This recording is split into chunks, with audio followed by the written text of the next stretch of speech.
তো hello guys, welcome to my blog. আজকে ভাবলাম রাত্রিবেলায় একটু কুলপি খেয়ে আসি। তার জন্য রেডি টেডি হয়ে সামনে একটা মলের সামনে চলে গেলাম কুলপি খাওয়ার জন্য। ঠিক আছে, কিন্তু ওখানে গিয়ে দেখি কুলপির কাউন্টার বন্ধ। মানে আমরা লেটে গেছিলাম 9:30 10টার দিকে, তার জন্যে কুলপির কাউন্টার বন্ধ করে দিয়েছে। তো ভাবলাম যে কোথায় কী খাবো চারদিকে খুঁজছি, কিন্তু আর কোথাও কিছু পাচ্ছি না।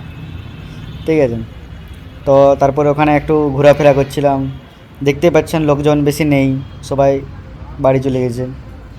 তো এখানে ঘুরতে ঘুরতে ডিমার্ট দেখতে পেলাম। চলো একটু ভাবলাম যে ডিমার্টের ভিতর থেকে কোনো কিছু কিনে নিই।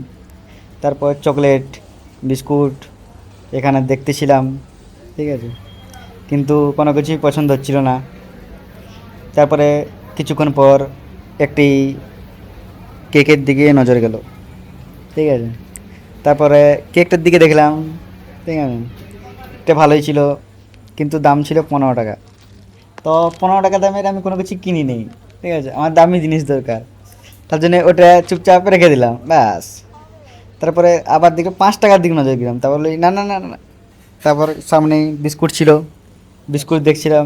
বিস্কুট দেখতে দেখতে বিস্কুটও ভালো লাগে না। তারপর কি আর একটা কেক নিলাম 5 টাকার 10 টাকার, কিন্তু না, এটাও পছন্দ হচ্ছে না।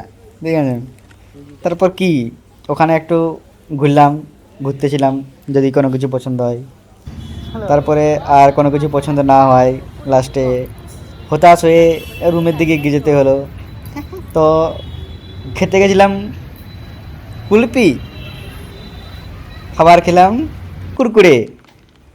হ্যাঁ, তো কুলপি খেতে গিয়ে দুটো কুরকুরে নিয়ে বাড়ি চলে এলাম।